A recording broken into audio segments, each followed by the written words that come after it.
Had another rough conversation with the voices in your head. They said that love has shut the door on you, and you'd be better off instead. Girl, don't you listen. Your time is gonna come. You talk about lonely, you talk about scared. I think you're thinking that nobody cares. Well, you know it ain't over, but where to begin? You gotta play if you wanna win. Yeah. So when you gonna let somebody in? It's a classic situation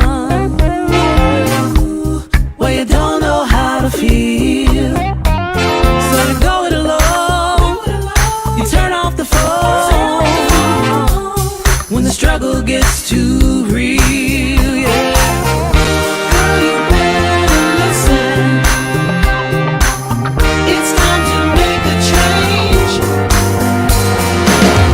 You talk about lonely, you talk about scared.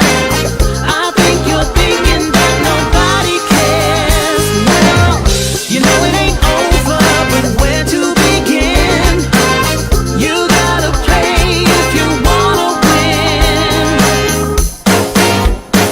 So when you gonna let somebody in? Yeah, let 'em in.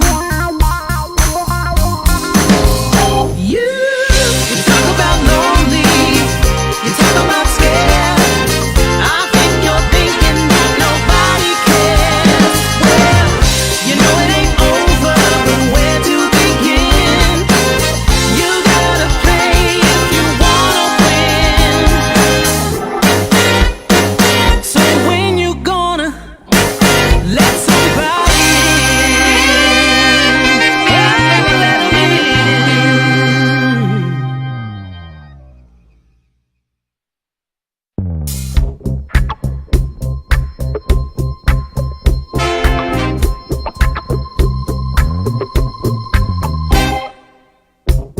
Had another rough conversation with the voices in your head.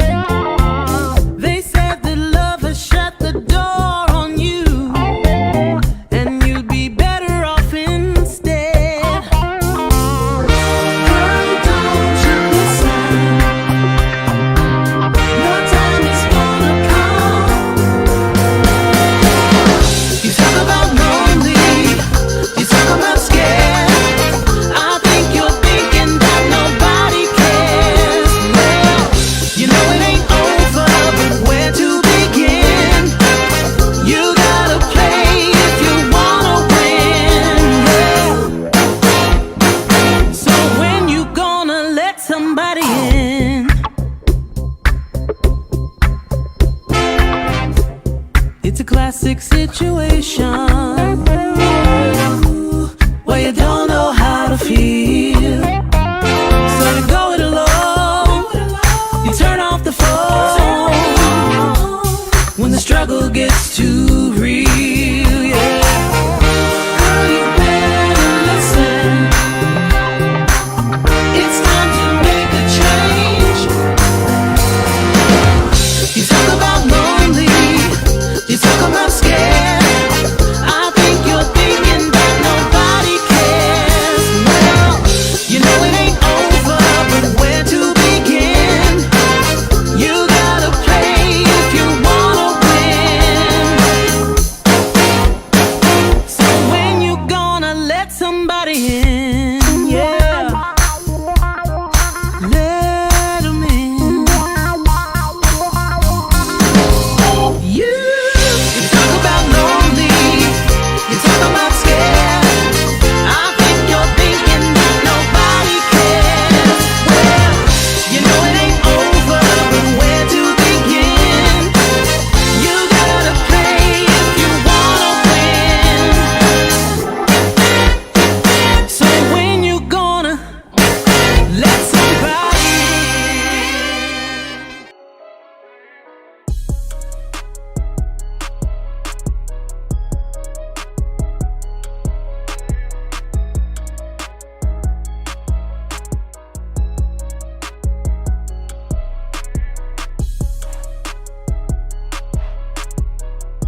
All right, good evening, good evening, good evening, good evening. Happy Wednesday evening to you. Broadcasting from the B-Level Entertainment Studios. I'm your host, B-Level, and tonight you are listening to On the Level with B-Level. And I started this thing some time ago on Wednesday night, where I am talking to extraordinary people doing extraordinary things. And tonight's guest is very extraordinary.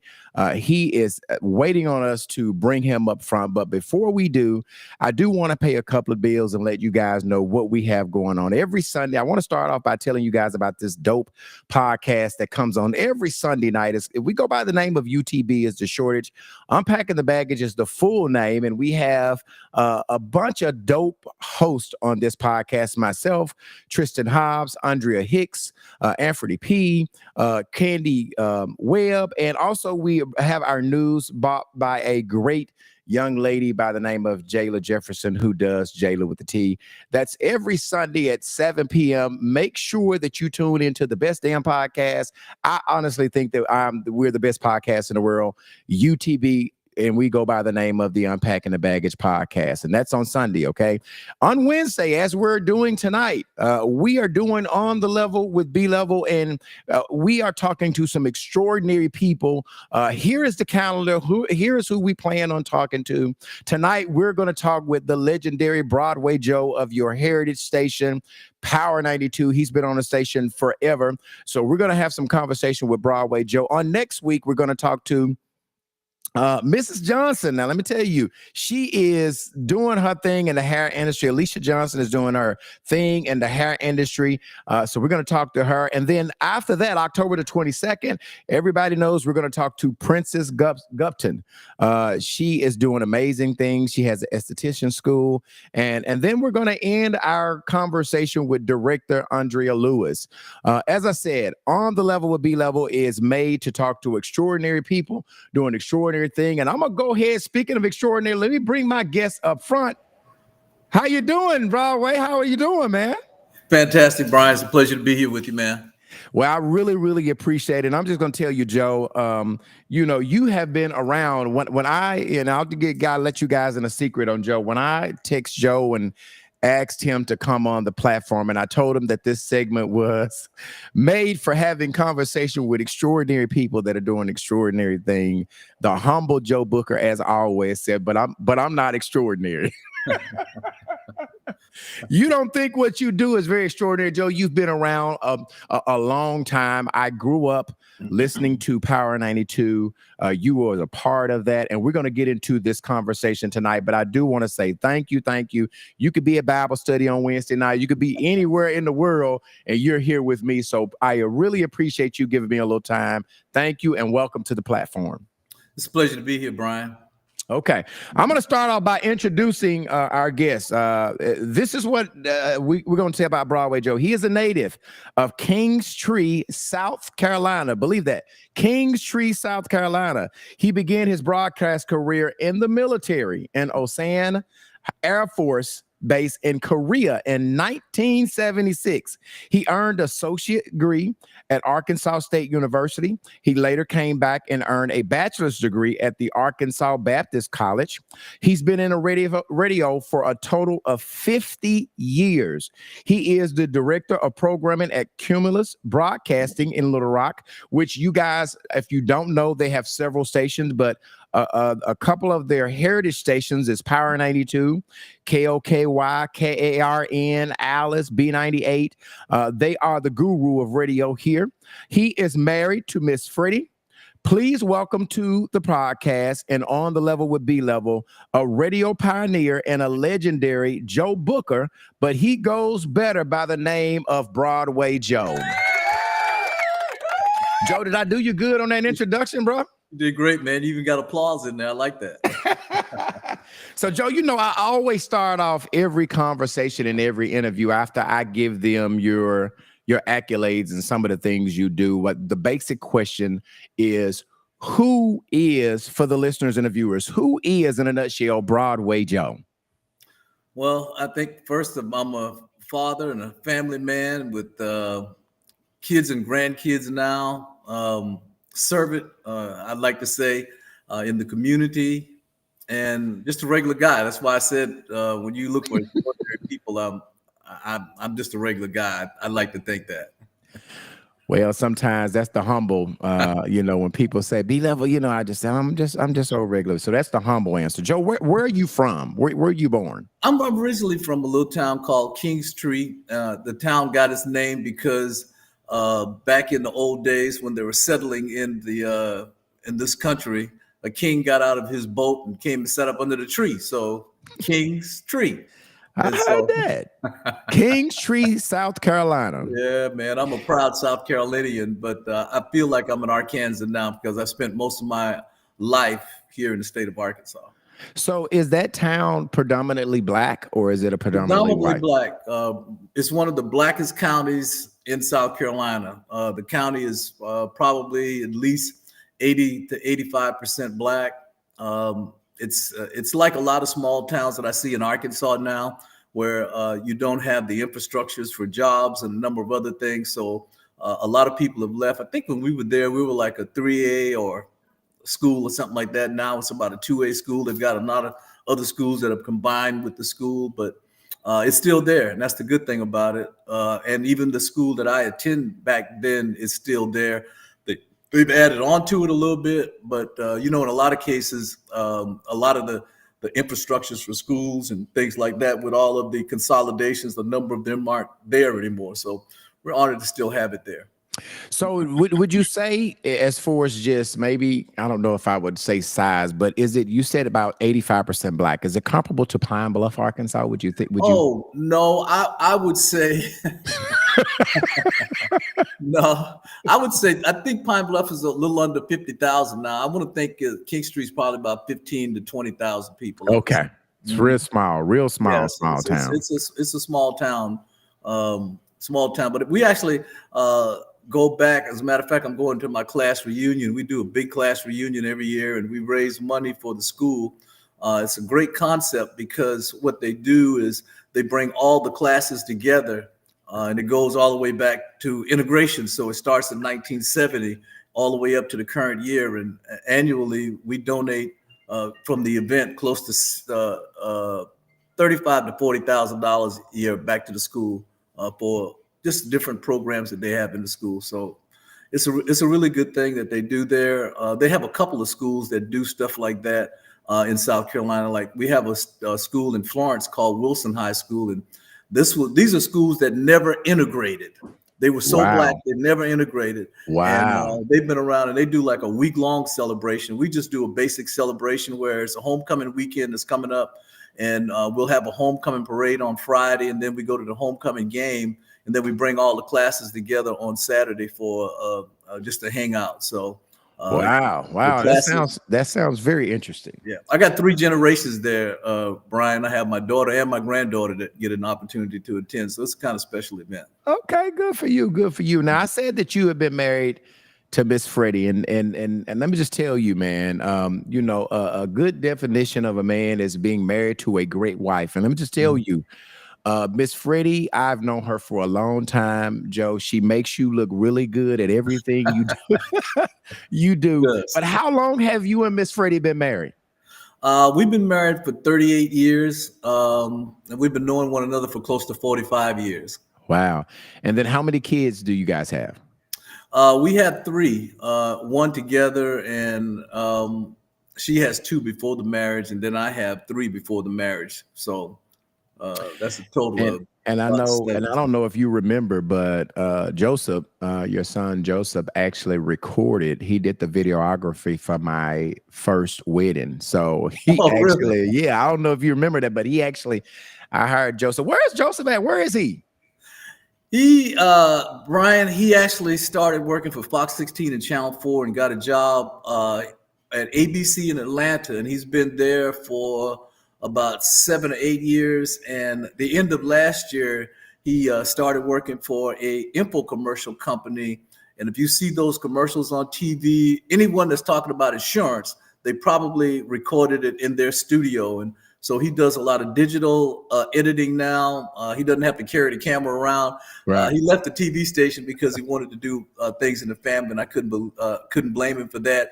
He had in Atlanta, it's the 11 o'clock news, so he had that evening shift, and he couldn't get off of it. And I was telling him that you shouldn't be so good, but he wanted to spend more time with the family, and so I'm really happy for him. He got a great opportunity to move with a good company, and so. He's still there and working for a different company, but he's enjoying it and really now enjoying a lot of time with the grandkids. Well, Joe, I always try to, before we jump into the professional thing, I try to let my viewers know a little bit about you, okay? And so for those of you guys that are just tuning on, I'm talking to Broadway Joe. I need you guys to share this live. Please share. Put shared in the comments. I have a long list of things to ask Broadway Joe. And maybe at the end, when I finish, if I have some time and there's an interesting question that do you guys want to put in a comment, I may have an opportunity to ask him the questions. Okay. All right. So Joe, I always ask most of my people just so they can know a little bit about you. Like you work at a radio station. What type of music? Like, what's your favorite artist, Joe? If you had an opportunity, out of all of the artists and radio people that you play, give us your favorite artist. That's a tough one, man. I go through generations with favorite artists, and you go back in the day, man. I'm a big fan of the Cash Money Millionaires and all of the music that they did, and a lot of it is because they're from the South. I'm a big fan, and I know them personally, the Barcades, which goes all the way back to the 80s. So I kind of can go through like genres of music, from back in the 80s were more like the Barcades and the Isley Brothers. And then we got into the 90s. Right. Like I said, I like all of the Cash Money Millionaires music. Okay. And of course, everybody likes a lot of, for me now, Drake is still on top of one of my playlists. So a lot of him. And she was just in town not too long ago, and I really just got into her not too long ago. But Leela James, man, she's she's one of my favorites now. So those are some of the ones that I listen to personally. And of course, old school Frankie Beverly and Maze, that stuff never dies. So always love that kind of music. But yeah, kind of like a lot of it now and still staying on top of a lot of it. I like this new song by Tyler. The songs that I like, they don't ever make it, but Tyler, the Creator, I don't know what that means, but he had a great song out, man. I love it. Ring, ring, ring, ring, ring, but it didn't ring. It didn't stay around too long, but I like it. So hey, it is what it is. All right, Joe, what is your favorite food? Like, what does Broadway Joe enjoy eating? What's your favorite food? What I find out, Brian, is my Aunt Mamie told me that you can eat almost anything, you just can't eat too much of it. So I go from seafood. I'm trying to get a lot off of fried now, and a lot of broil and things like that. But I would say seafood is one of my favorites. I can eat that once a week. Okay, and I can eat some wings at least once a week, and I'm trying to do my catfish now, and I'm trying to do it broiled now. So. Those are some of my favorites. And I know that you stay busy. I've worked with you. I know your work ethic. I know on the weekend, this is football season. So we're going to talk about the Mighty Vikings. But what does Joe do what is your hobby? Like, what do you do when you're not on the football field, when you're not doing radio business? What do you like? What do you enjoy doing, Joe? To be honest, when you're going so much, spending some quality time, just the wife and I, that's one of the things, taking a little vacation, some time off, those things are quality time things. But, you're going and you're blowing and going, and with the talk show and my morning show and all of that going on at the same time. And one of the big things now is I get an opportunity to talk to a lot of my guests from my talk show.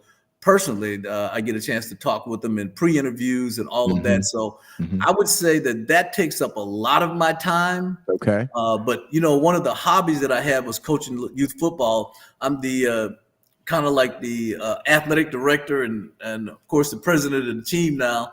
So I get an opportunity to coach the coaches now. Okay. And so that's been pretty fun. But I get a chance to go to the games. I I try to make all of the games because I support all of the teams. We have 3 teams. We have the 6 and under flag, the 8 and under tackle, the 10 and under tackle, and the 12 and under tackle. So going to a game Saturday is a big day for me because I spend either early in the morning at the game or late in the evening at the game. But it's always special with the kids and get to see them come through the program and going on to different things. So so let's stay there. I was going to talk about radio first, but since you talked about the Mighty Vikings, let's stay there. So you are the athletic director and the president of the team. How many? You guys got 3 teams. What 4. ages are the teams? What grades are they? Yeah, four teams, 6 and under, 8 and under, 10 and under, and 12 and under. So it's 4 teams.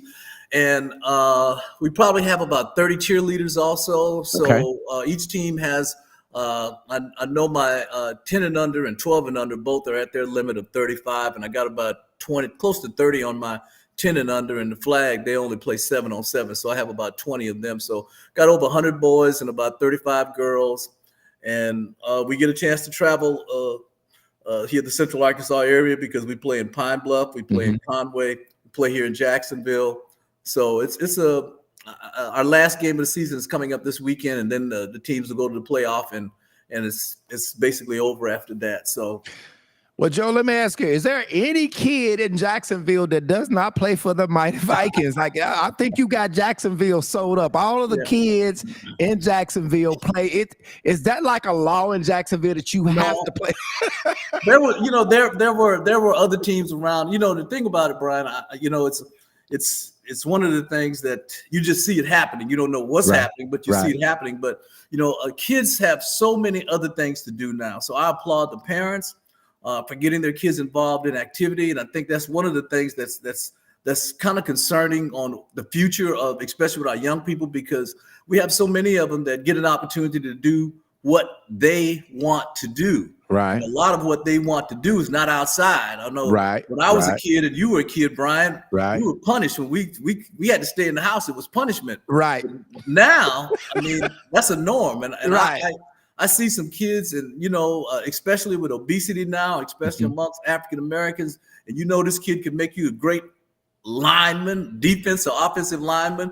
And you talk with parents about it, and most parents put it in the hands of their kids and say, hey, you want to do it? If you don't want to do it, I ain't gonna make you do it. And so, not to say that they're lazy, but I think that we have to have parents that are going to guide their kids in the right directions. And outdoor activity, participating in sports, things like that are things that parents should do. I'm a big believer in finding where you fit, whether it's baseball, football, basketball, track, whatever it is. But I think that all kids should have an opportunity to experience all of those activities. I don't think you should play year-round basketball. I don't think you should play year-round football, year-round baseball. I think you should experience all of that at least until the age of 12. Right. Then if you want to make some serious decisions on what you want to do at that time, I think it's great. But what I see so much that really, really, really, really is a problem, especially with kids, and it's never going to stop. But we have so many parents that live their dreams through their kids. Yep. And it's let your kids have fun, man. That's it. So Joe, how long has the Mighty Vikings organization? When did you start it? How long has it been going? I started coaching youth football in 1980. Okay. And so it's been 45 years of the Vikings, and it started off as the Red Vikings. And then in 1987, we moved to the Mighty Vikings. And so that's kind of how long I've been in it. So it's been 45 years of coaching. And I stopped coaching a couple of years ago. Like I said, I'm coaching the coaches now, but still out there, but just individually coaching one team, because I've coached the 6 and under flag. I've coached the 8 and under, the 10 and under, and the 12 and under. And I think the last group I coached, I think it was probably the 10 and under. The 8 and under. Okay. It's always good to be involved with the kids, but I get a chance to see all of them now. And I get a chance to interact with all of them. It's just great to see them come from 6 years old and see them get all the way to 12 going through the program and look back at some of the things then. So it's really a lot of fun. And Joe, I know that there are a lot of things that you could be spending your time doing it. I mean, if you're like me, when I was coaching AAU, I put a lot of my time and I put a lot of my finances in this. And so what went in your mindset of why start this organization for youth and kids? Why did you even start the Mighty Vikings or Well, there the was a Red need. Vikings? Yeah, there was a need. There was a need, and you see it, and a lot of times it's a disadvantage, and it's not a black or white thing. It's a finance thing. And when I first started coaching, we were in the Satoma League. And in order to play in the Satoma League, you have to buy your equipment. Okay. And a lot of time like that now, that's the one thing about the Mighty Vikings is that we actually furnish your equipment. And I have to talk to our parents about it because our registration fee, I think, is pretty simple. Our registration fee is actually, I think, $130. Okay. But $80 of that actually goes to uniform. So when you play for the Mighty Vikings, you get to keep your uniform every year. And wow. Our kids are special. They want a new uniform every year. So Right. this year, I didn't like the white this year, but we had normally we're red and black to get the two jerseys and that kind of thing, or the reversible jerseys. Normally it's red and black. This Right. year it was red and white. I didn't like the white, but I don't make those decisions anymore. The coaches and the parents make the decisions, but they get to keep their jersey. And I love that because they get an opportunity to advertise the program, Right. wearing it to school and things like that. And a Right. lot of kids come out because they see it like that. But I want to think we have one of the most affordable programs because my ideal when I was in the Satoma League back in the 80s was to buy the equipment back from kids that are leaving the program. And then you could have it for kids that couldn't afford it. Okay. But they never wanted to do that. And so we started the Mighty Vikings, me and Mr. Willie B. Lovin, a long time ago, Okay.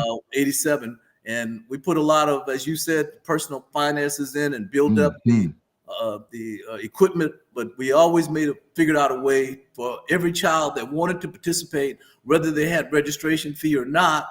We do a lot of scholarship athletes. And so just trying to get them involved in positive activity. Like I said, Brian, a lot of our young people now, they need guidance. And if parents have the opportunity to bring them out, if they can't afford it, we figure out a way to get them an opportunity to play. And I have so many people, just knowing people that make donations to the program. And that's a great thing because it helps us be able to afford to travel and do the things that we do. Right, right.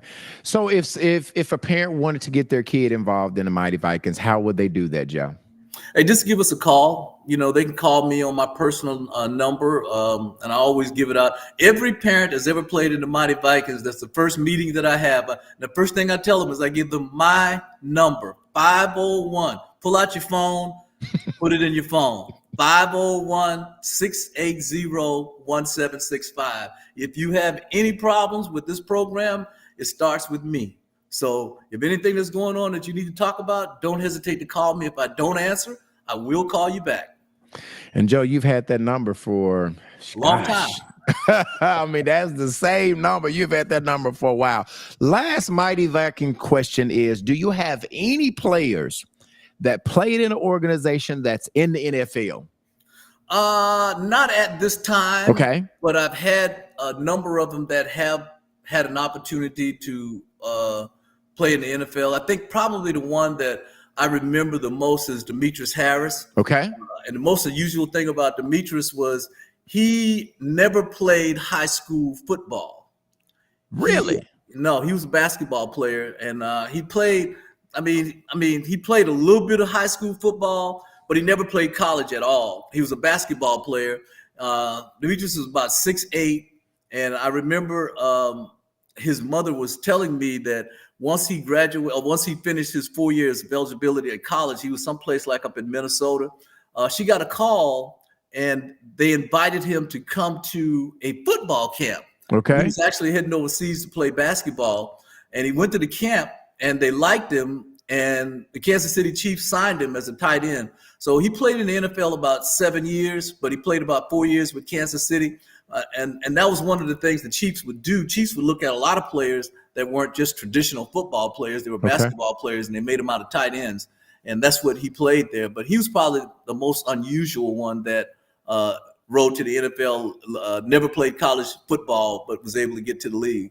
Wow. For those of you guys that are just tuning in, I'm talking to Broadway Joe. I would ask you guys to continue to share this live.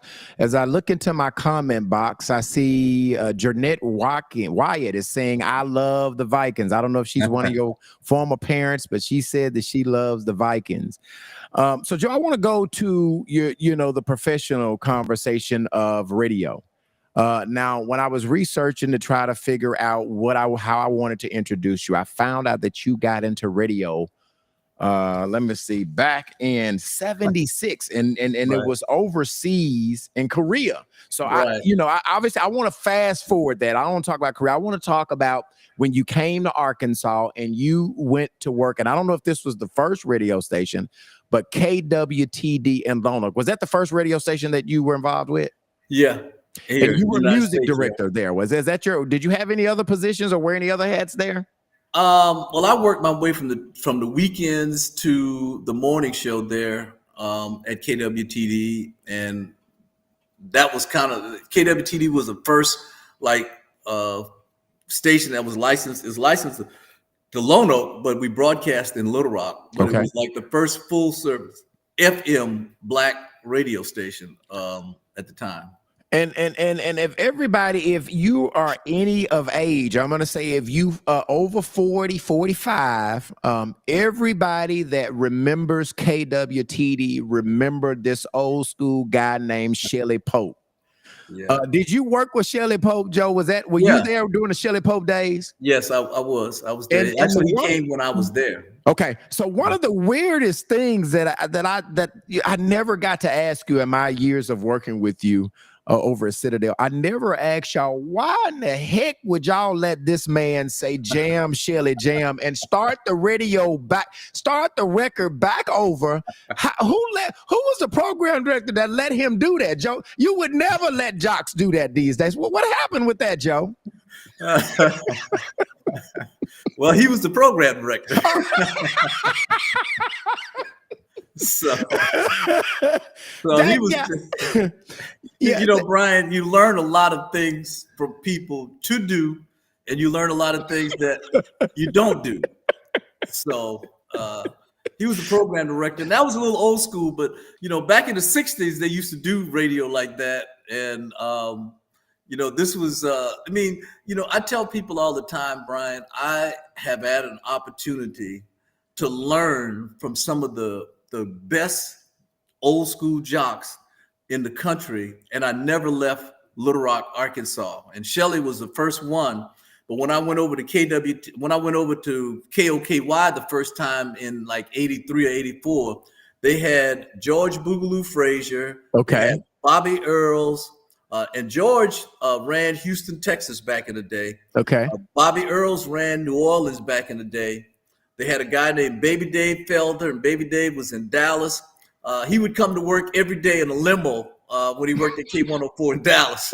And then the legendary E. Rodney Jones. All these guys came to KOKY back in the day, and I had an opportunity to work with all of them. And like I said, from all of them, what I learned was what I should do and what I should not do.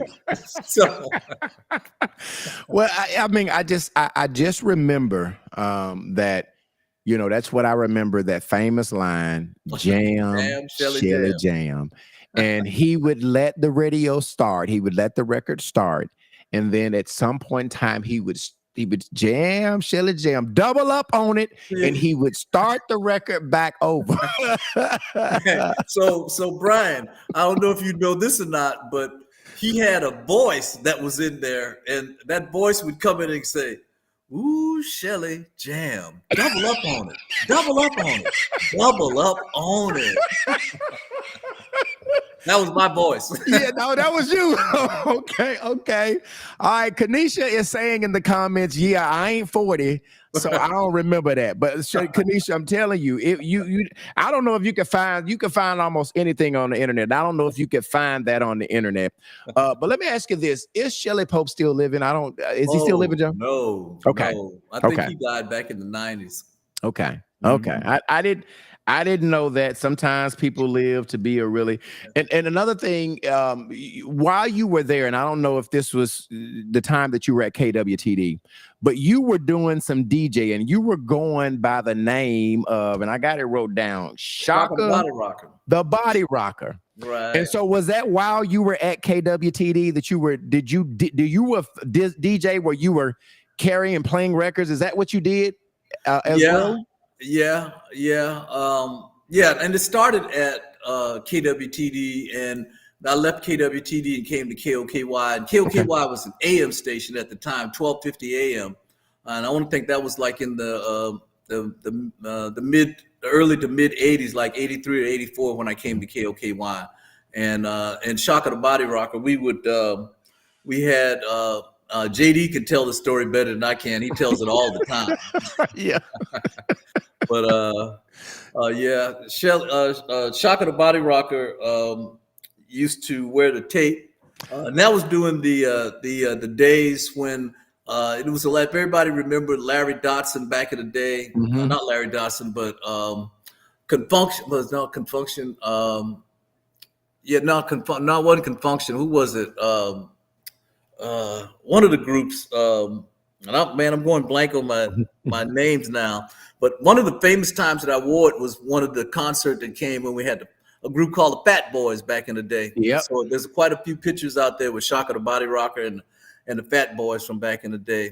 But, I looked and I searched and I looked and I searched. I wanted to find a picture of I'll send you one, Brian. I don't have it with me, but I'll send you one. Send it to me. I wanted to post it. I wanted to have it for our conversation, but I could not find it. And so once you left KWTD, you said you went to KOKY, which it's an interesting story because KOKY was one of the radio stations that Citadel ended up buying. So you went from KWTD to KOKY before you went to Power 92. Is that how that went, Joe? Right. Yeah. When I went to KOKY was an AM radio station, 1250 AM. And like I said, that was the 83. And I stayed there for about 5 years. And in Christmas Day, 12 noon Christmas Day, 1987, I started getting calls and people were saying, hey, there's a new FM radio station on. I knew nothing about it. Okay. And so I tuned in, and it was a 100,000 watt urban radio station here in Little Rock. Keep in mind that KWTD was in Lone Oak, and it was only like 3,000 watts at the time. So it really didn't cover the metro, where this radio station covered the metro and all of southern Arkansas. Right. And for a lot of people, it happened by mistake, honestly. The station was a country radio station, and it was started by our former owner, Cal Arnold. And Cal started a country station. The station was licensed to Pine Bluff, and he increased the wattage in it to make it cover Little Rock. And the country just didn't work. And so last resort of going out of business was to go urban. And so they had a consultant. They had a number of people that they brought in. They brought in a program director by the name of Kevin Brown. Okay. And they were rolling. And I was a little bit. When I'm working for anybody, I'm kind of a upfront employee. One of the things I didn't want to do is I didn't want to, even though I wanted a job, I didn't want to reach out to this person and say I want a job, and then you never know how people are. The person that you're working for find out you're trying to leave and that kind of thing. And so I was on my way to work in February after the station came on in December. I was on my way, Christmas Day. I was on my way to work, and I had kind of sent a few resumes, but I didn't really follow up because I didn't, again, want them to know that I'm looking for a job over here. Right. I was on my way to work one morning because I did middays, and I was a music director. And one of my friends, Jerry Mason, was a salesperson. He was working with KOKY. Well, the salesperson, it didn't take him long to go over here to the new station. So he went over to the new station. Okay. Ran me off the road as I was going to work and said, hey, man, I got another job for you. And I'm like, well, I got a job here, man. So I called in late and say, hey, I'm going to be a little bit late. Something came up. And I went to the interview, and they offered me a job. And so I went back to my old job, and I'm thinking, like on most jobs, I'm gonna give them my 2 weeks notice, and I know they're gonna let me go, and I'll be gone. Right. But they didn't. They made me stay the entire 2 weeks, and Oh. they let me be on the air. And I know you know this, Brian. You don't let people stay on the air, because I could have said, "Hey, y'all, I'm leaving. I'm gonna be over here at this other radio station." Yes. But I didn't. I didn't And, do what, that. and that just goes to show they trusted you. Obviously, Yeah. they trusted you that you was a professional and you wouldn't do that. So let you. And so when you came over to Power 92, did you come over as program? What did you come over as? Morning show? What did you? First of all, I took a pay cut, and I came over on the opportunity that I knew that the radio station was going to do well. And it was interesting because Kevin Brown, the program director at the time, after I was there, he told me that,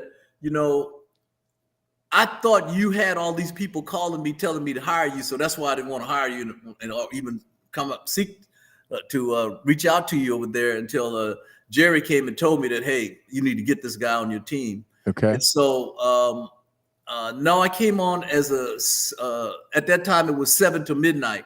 Okay. So I was doing the 7 to midnight shift. And so that was how the Body Rocker, I was on KOKY doing 7 to midnight. But what we would do is we were at the, I think it may have been, was it a 50-yard line cameo? JD's gone through a number of names. 50-yard line is the oldest, so it was probably that first. Yeah, I think it was 50-yard line, then it turned to cameo. Right. And so every Friday night I would do my show, and then I would go to do an hour and a half at the club. And of course, Leo Green was the house job. Right. I would get an opportunity to come on. I think my shift started like at 1 o'clock. I don't know, back in the day, I'm not out that late like I used to be, but they used to party to 5 o'clock in the morning. So my shift was still about 3, and then I was out. So when did you become a part of the management team at Power 92? How long did you stay working before they promoted you to management?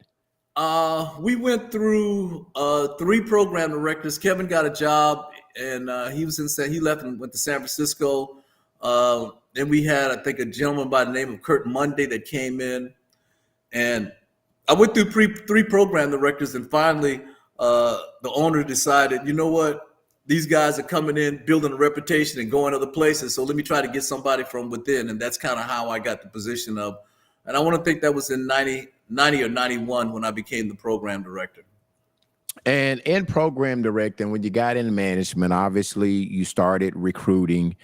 And, you Joe, how many total years have you been at Power 92 alone? Have you been involved with Power 92, KOKY, excluding the KWTD, but how many years did you, when you came to work for Cal, how long have you been over at Power 92? Well, I came there in 88. Okay. So it's been close to 40, right at 35 years. 37 years. 37 years. Yeah. And you are responsible for hiring a lot of talent, right? And you've hired a lot of disc jockeys. Some of them, I know that you had Bobby Collins worked for you in Dallas. I know Stormy Taylor worked for you. And so you're responsible for giving a lot of these disc jockeys opportunities. And this is probably going to get you in some trouble. Which disc jockey do you are you most proud of? Or, maybe one went on to do some great things, or which disc jockey out of all the ones that you've hired and gave opportunity, which one kind of resonates with you most? Well, to be honest with you, the ones that are still here with me now, and I say that because Stack and Trey are probably the 2 guys that have stuck it out the longest. And it just amazes me that, my 37 years, but Trey's been there for close to 30 years, and so is Stack. Wow. So I want to think, especially when it comes to urban radio, it's probably the longest tenure of a morning show, middays, and afternoon drive host, probably in the country, I want to think. All right, let's talk about that. How long have your show been on mornings? How long? Since I came on the morning show in 90, 91, so that's about 35 years. How long has Trey been in midday? Trey's been in afternoons. You know, they Afternoon, started in yeah. middays, then he went to afternoon. Okay. But he's been at the station now for 30 plus, I want to think, and Stack has been there right behind him. So they came around the same time. So both of them have close to 30 years at the radio station. Now I wanna switch gears and talk about a near and dear friend to you, Mark Chillin Dillon. Yeah. And we lost Mark Chillin Dillon. How long was it last year? It's about 6 months ago. 6 months ago. Still together. Yeah. Joe, yeah. how did that affect you? How were you doing? Not only did Mark work with you and worked for you, but he was a friend to you. How did that affect you, Joe? It's you know, Mark and I go back to what you talked about with the KWTD. So we go back to the early 80s. And it's strange because when I became program director, I had an opportunity to hire Mark to come to work for me at KIPR, Power 92, back in the early 90s. And I was a little bit concerned about hiring Mark because, you know, Mark is a friend. And, you know, sometimes when you hire friends, you know, it can muddy the waters sometime. But I got some very high recommendations. And, you know, the big thing about Mark is a loyal employee. And he came in. It's the crazy thing about it is he came in, and I don't think he stayed for about 4 to maybe 5 years, and then he left and he went to Mobile, Alabama. We went to Virginia, and then he went down to Mobile. But Mark's the kind of guy that when it comes to music, I mean, not just urban music, but all genres, because a lot of people, I don't know if you know this, but Mark worked on the K-Light 94. He worked for a lot of stations that weren't urban stations. And he worked at K97 in Memphis. He worked at the big station in Wowie in Virginia, BLX in Mobile. So he's worked at some dynamic stations. But the thing about him was he was such attention to detail kind of guy. Right. And Mark and I had a relationship to where we always kept it real. There was nothing phony about it. If we didn't agree, we could talk to one another about that. And that's the best thing about it, is having people around you that are going to be able to tell you when hey, maybe we need to look at it like this. But we talk like that all the time. We shared a lot of ideals, but it was a difficult thing, a friend and a coworker. But when you see people that are going through some type of sickness, sometimes you just pray for God to do his will because you hate to see people suffer. And that's kind of how we got with Mark.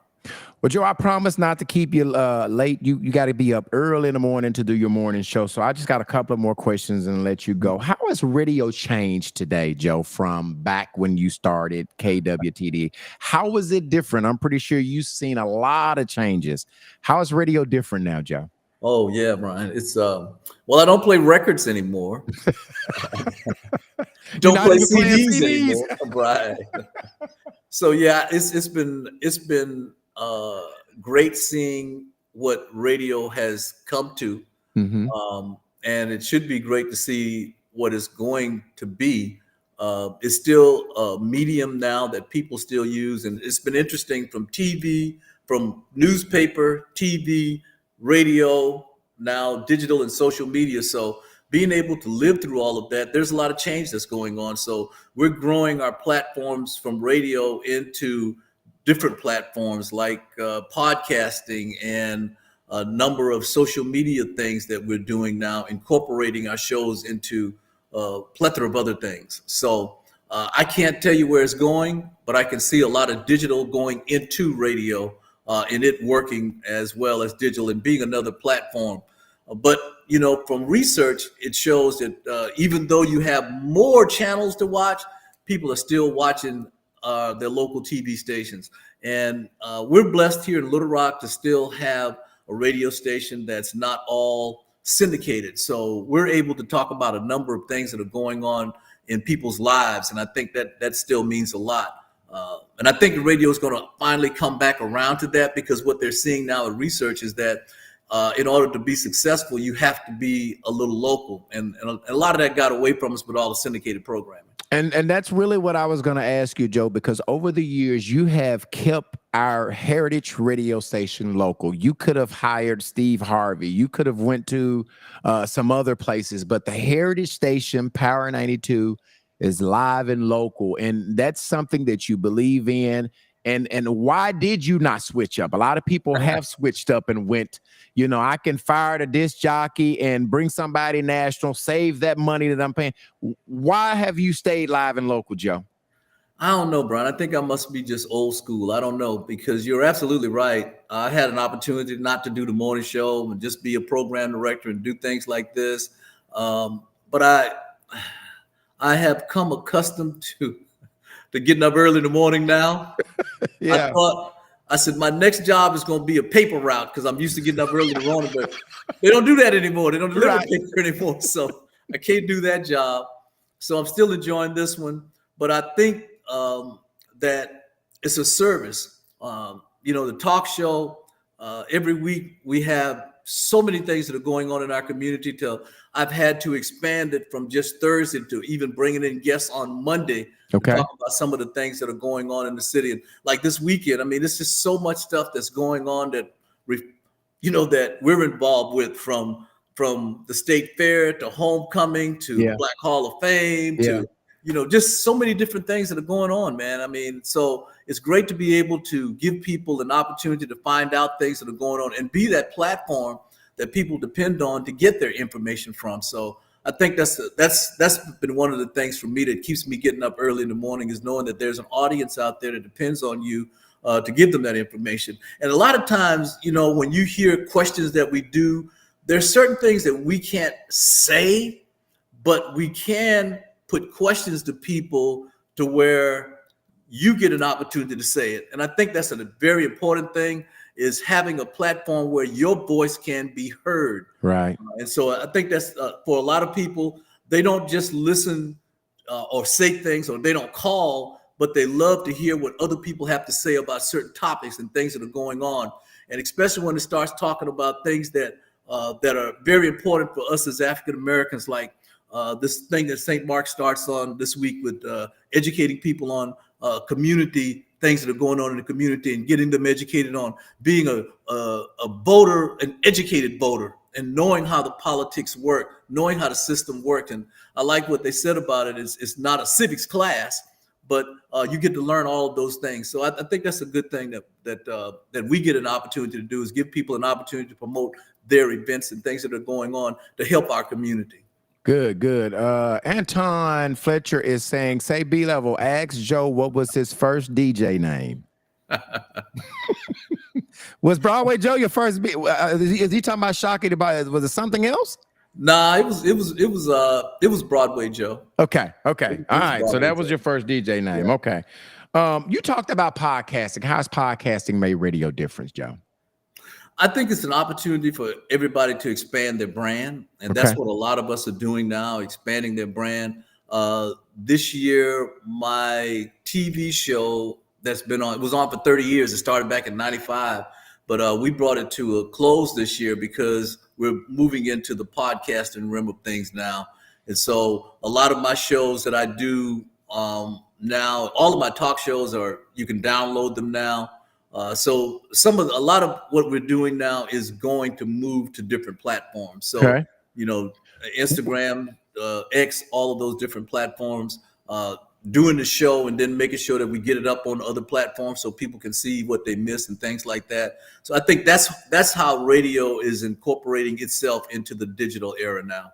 Well, and you just talked about the video show. I had it on here to ask you about that. So you ended the Broadway Joe video show this year's. Okay. And so you're going to go, I was going to ask you, you're going to get into that podcasting space.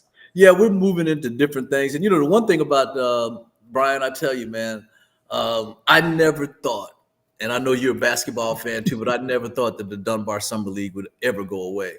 And I'm finding out, that's the same thing with the Jammers. It's just we're playing like 2 games a year now, when we would play sometime 30 games a year, 35. I think the biggest season we had, we played 38 games all across the state. Yeah, people are hooping like that, but a lot of the young people just aren't doing it like that anymore. I was talking with someone about the basketball courts under the bridge at 6:30 now, and they're Right. trying to get people to come out there and play. This it's just not like it used to be. And I'm not saying that's a bad thing, but sometimes you wish that some of those things won't go away, because that just kept, I love watching it. I don't play anymore, but I love watching it. But just to go see the guys play was a good thing. So.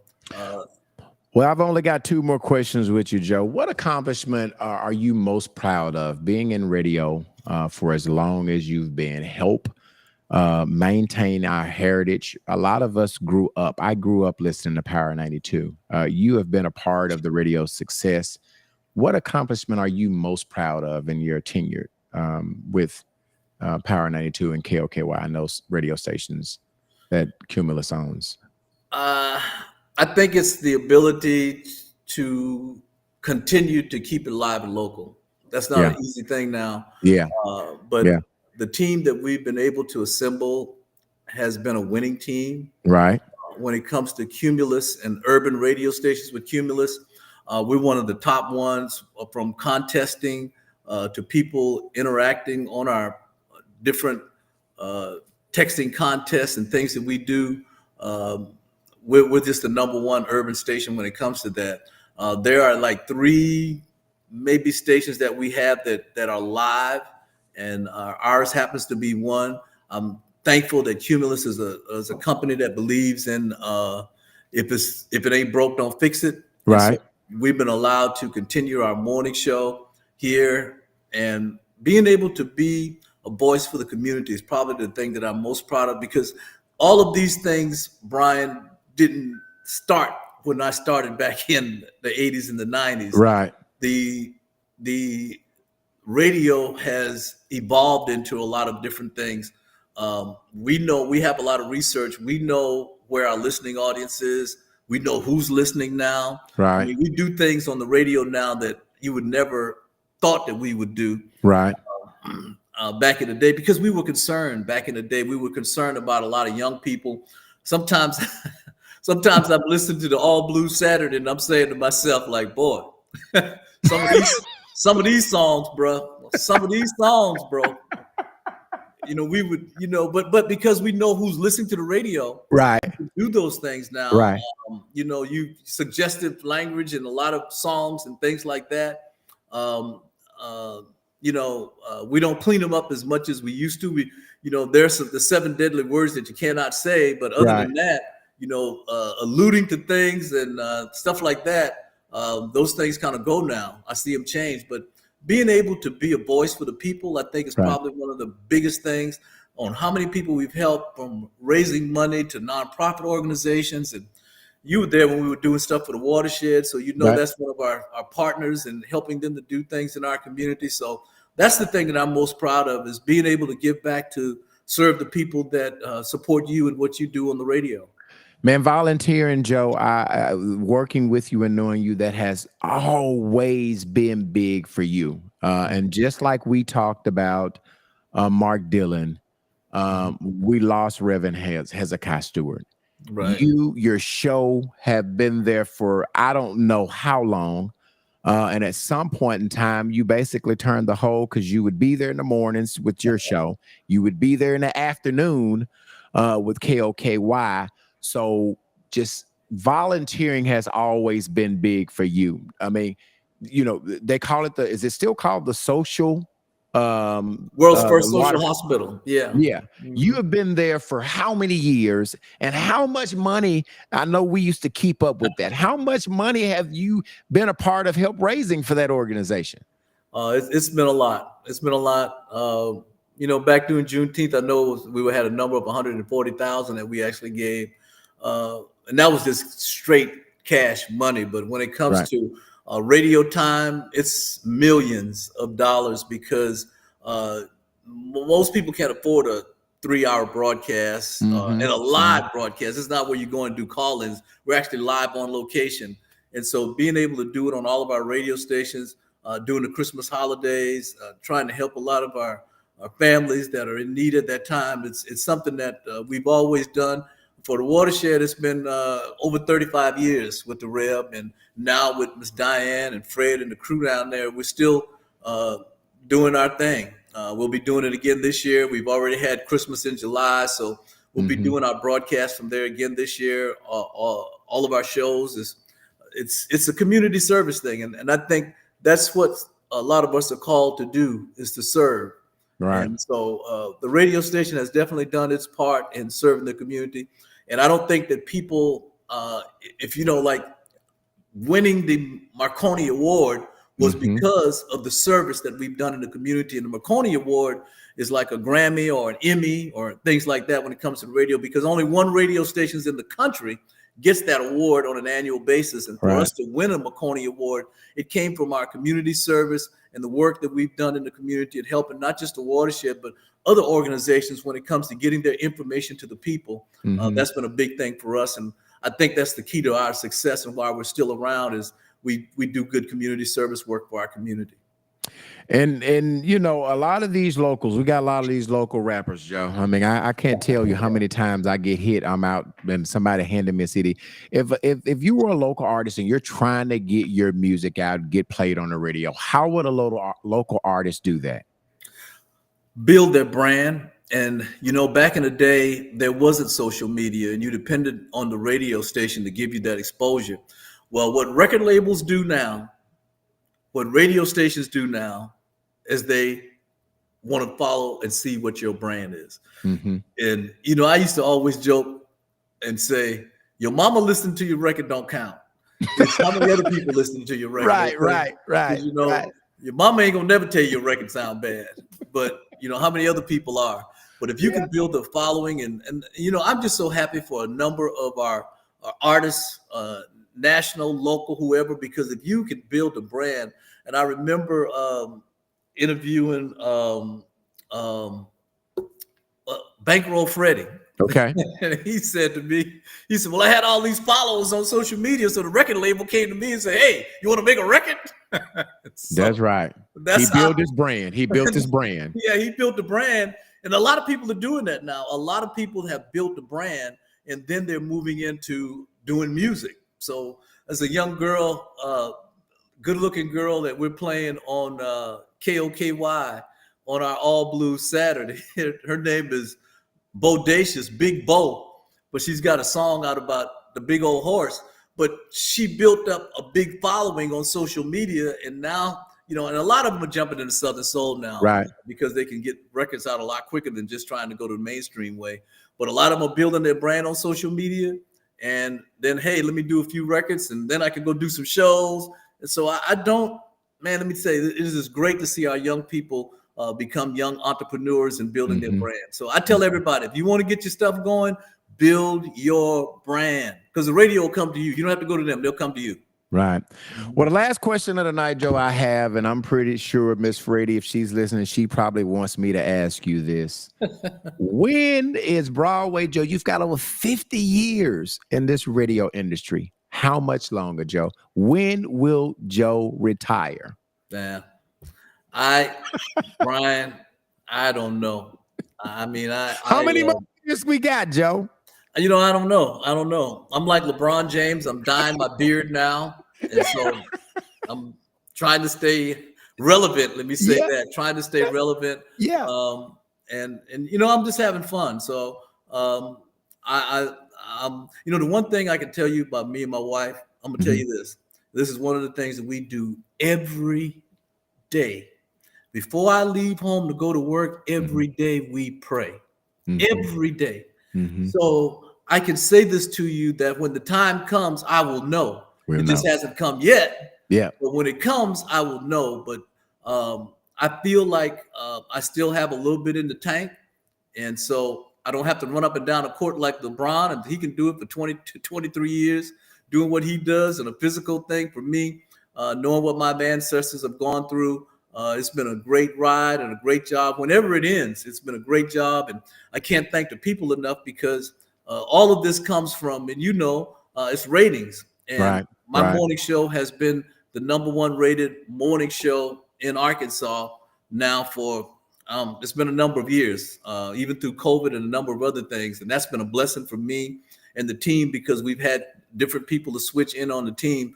But I think the key to the success for me has been being open to allowing people to do their things, do their events, and talk about stuff that's going on in the community. So that's the best I can do for it, Brian. I don't see a end date on this, but I'll pray about it, and when God tells me it's time, I'll walk away from it. But I'm still having fun, still having people in the studio, still working with young people and training them. You know, my Keith is my new side kick over there, great guy.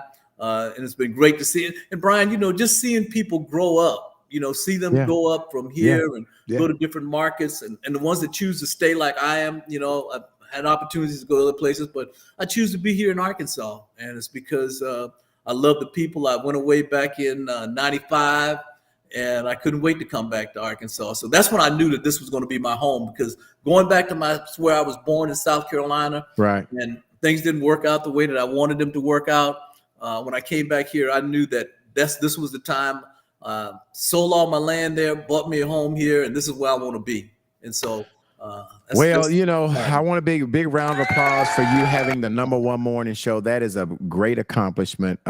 You know, people don't really know how hard radio is. I've been in radio a long time, and it is really, really hard to be as successful as you have been and doing it the way.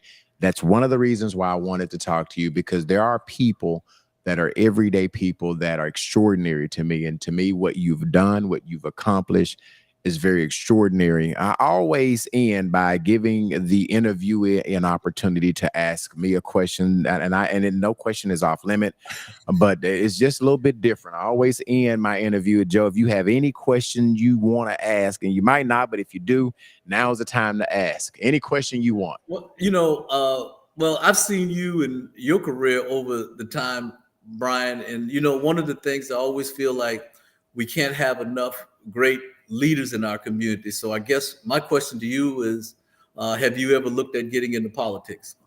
So yes, Joe, and my plan, my short-term goal is to, within the next couple of years, to run. I feel like God has. You're gonna run for mayor against Frank Scott Jr.? No, not mayor. But my plans are to try to run for a city director seat. Okay. And so that's some plans. Not Mayor Frank Scott, personal friend of mine. I wouldn't even feel right. He's doing such a great job. I would not want to knock him off the seat. But yes, I think God has blessed me, and you know, I believe too much is given, much is required.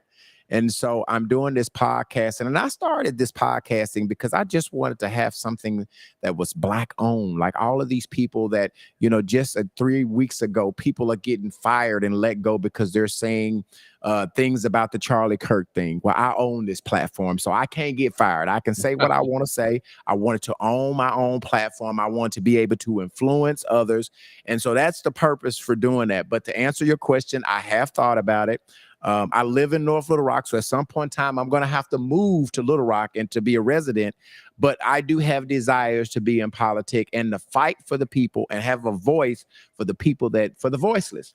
And so that's a long-term goal of mine. So yes, I do have some admirations. I don't know if it's going to happen in this next race. I don't know if I'll be ready. I keep telling myself every time it's time to run, the next time. And so, yes, that is a desire for me to try to get into politics. And I don't know if the people would, you know, be behind me, but I've tried to I've been in this. I've never lived anywhere else. I've been doing my thing. I've owned nightclubs. I've did everything. And I've been kind of doing my thing for the last 30 some years. So hopefully I've built enough rapport with my followers and the people that they would want somebody like me that believes in telling the truth, to work for them. So that is a desire that I have.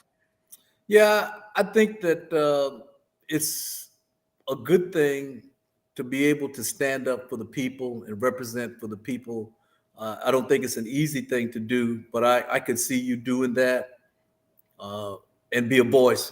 I think that a lot of times we get people in positions and they tend to go with the flow. But you always need people, and that's why I ask you that question, because I can see you being someone that would stand up for justice and what's right.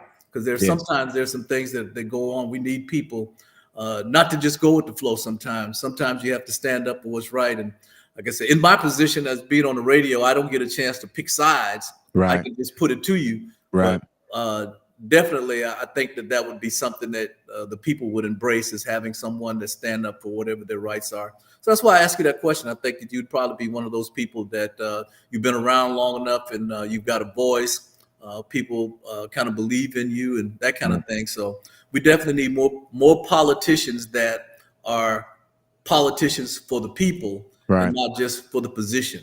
Right. So I can see And you I'll in that. end with this, Joe. I had the pleasure of working with you for about 7 or 8 years, and I don't think you really know how you influence people that are around you. The one thing that my takeaway from working with you is there are plenty of people in this podcast space, and it's plenty of competition, and oftentimes people will take their shots. And I know in being radio, you've gotten a lot of shots taken at you.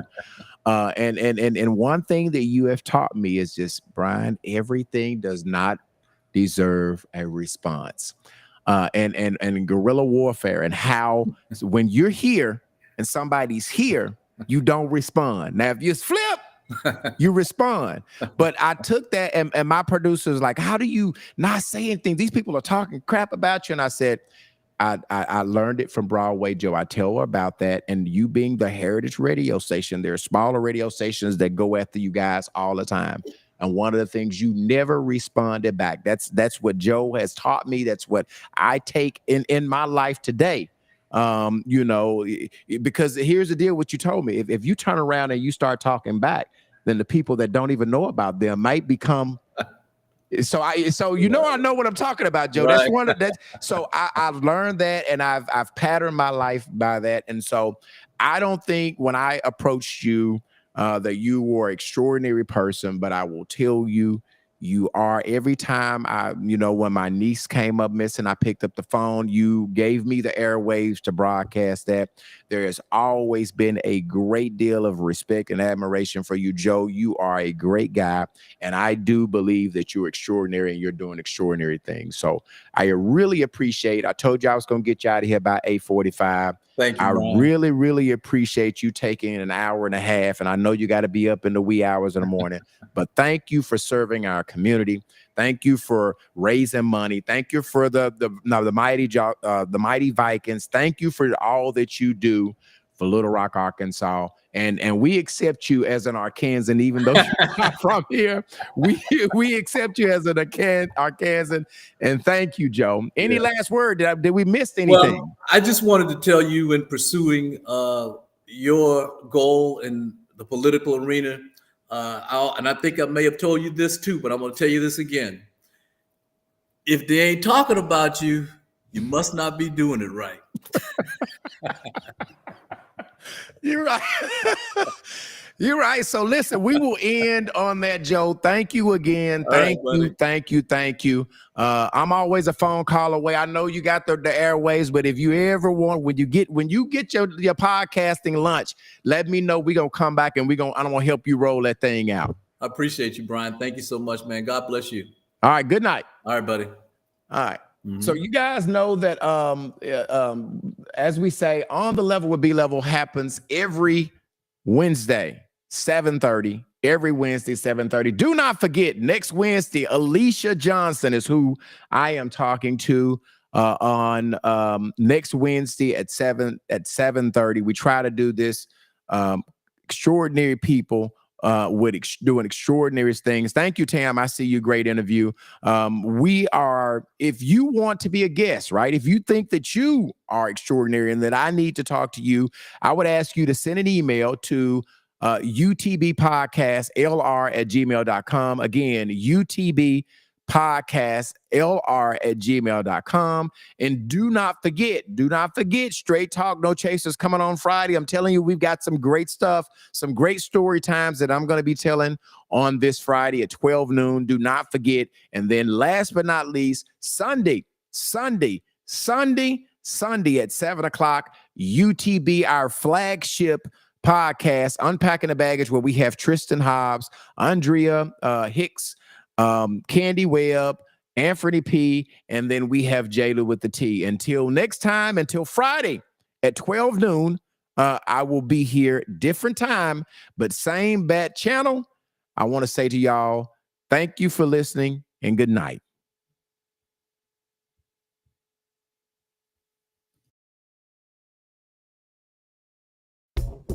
Had another rough conversation with the voices in